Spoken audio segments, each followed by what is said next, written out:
വേദിയിൽ കാലിടറി വീണ് നിർമ്മിത ബുദ്ധി ഉപയോഗിച്ച് പ്രവർത്തിക്കുന്ന റഷ്യയുടെ ആദ്യത്തെ ഹ്യൂമനോയിഡ് റോബോട്ട്. സംഭവത്തിന്റെ വീഡിയോ സോഷ്യൽ മീഡിയയിൽ വൈറലായതോടെ നിർമ്മാതാക്കൾ നാണക്കേടിലായി. റഷ്യയിലെ ആദ്യത്തെ ആർട്ടിഫിഷ്യൽ ഇന്റലിജൻസ് അധിഷ്ഠിത ഹ്യൂമനോയിഡ് റോബോട്ടിനെ മോസ്കോയിൽ ആദ്യമായി അവതരിപ്പിച്ചു. പക്ഷേ പ്രതീക്ഷിച്ചതുപോലെ എയ്ഡോൾ എന്ന റോബോട്ട് പ്രവർത്തിച്ചില്ല. റോബോട്ട് വേദിയിൽ മുഖമിടിച്ചു വീണു. ഈ സംഭവം ക്യാമറയിൽ പതിയുകയും പിന്നീട് സോഷ്യൽ മീഡിയ പ്ലാറ്റ്ഫോമുകളിൽ വൈറലാവുകയും ചെയ്തു. റോക്കി എന്ന സിനിമയുടെ സൗണ്ട് ട്രാക്കിലേക്ക് 2 സ്റ്റാഫ് അംഗങ്ങൾ റോബോട്ടിനെ വേദിയിലേക്ക് കൊണ്ടുപോകുമ്പോൾ അത് ബാലൻസ് നഷ്ടപ്പെട്ട് മുഖമിടിച്ചു വീണു. കൂടെയുണ്ടായിരുന്ന സഹായികളുടെ അടിയന്തര ഇടപെടലിന് ഇത് കാരണമായി. ബാലൻസ് മെക്കാനിസങ്ങളും നിയന്ത്രണ സോഫ്റ്റ്വെയർ പരിശോധിക്കുന്നതിനായി ഡെവലപ്പർമാർ റോബോട്ടിനെ പെട്ടെന്ന് തന്നെ നീക്കം ചെയ്തു. എക്സിൽ പങ്കിട്ട സംഭവത്തിന്റെ വീഡിയോ വൈറലാണ്.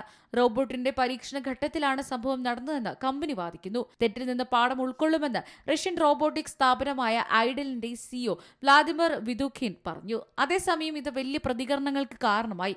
ചില ഉപഭോക്താക്കൾ റോബോട്ടിന്റെ വിചിത്രമായ നടത്തത്തെ പരിഹസിച്ചപ്പോൾ മറ്റുള്ളവർ റഷ്യയുടെ ഈ ശ്രമത്തെ ന്യായീകരിച്ചു. News desk C Malayalam news.